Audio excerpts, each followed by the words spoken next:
मांडवीत आम्ही गेल्यानंतर मी सांगितल्यानंतर अक्षरशः 82 वर्षाच्या एक आजी उठल्या. वहिनी त्या जेव्हा पुढे आल्या तर मी हळदी कुंकाचं माझ्यात बाऊल आणि ताट होतं. मी त्यांना विचारलं हळदी कुंकू लावू, तर ते म्हटलं हो लावू बाई मला तो हळदी कुंकू.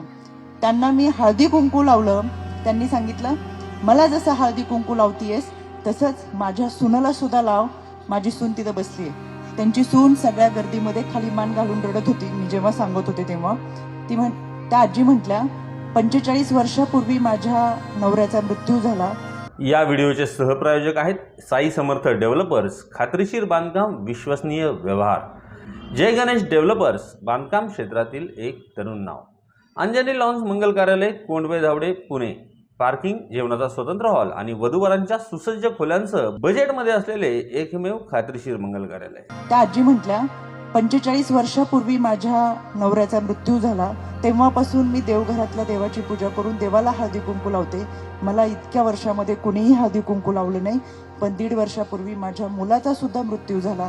आता माझ्या सुनेला सुद्धा कोणी लावत नाही. माझ्या सुनेसाठी मी उठले. मला लावती तशी माझ्या सुनेला सुद्धा हळदी कुंकू लाव. आणि हा विचार इतका मोलाचा होता.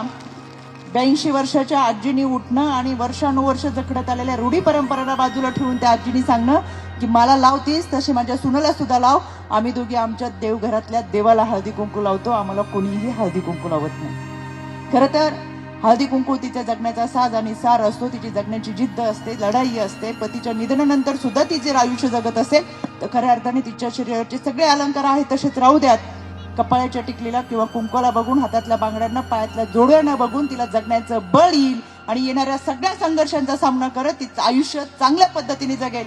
म्हणून आपण हा संकल्प करूयात की आपल्या घरापासून करूयात. आपल्या घरामध्ये काकू, मावशी, आत्या, आई कोणीही असू देत, संक्रांतीचंच का इतर कोणत्याही ठिकाणी कोणत्याही धार्मिक कार्यामध्ये आपल्या या माय माऊलींच्या कपाळावरती हळदी कुंकाची 2 बोटं लावा.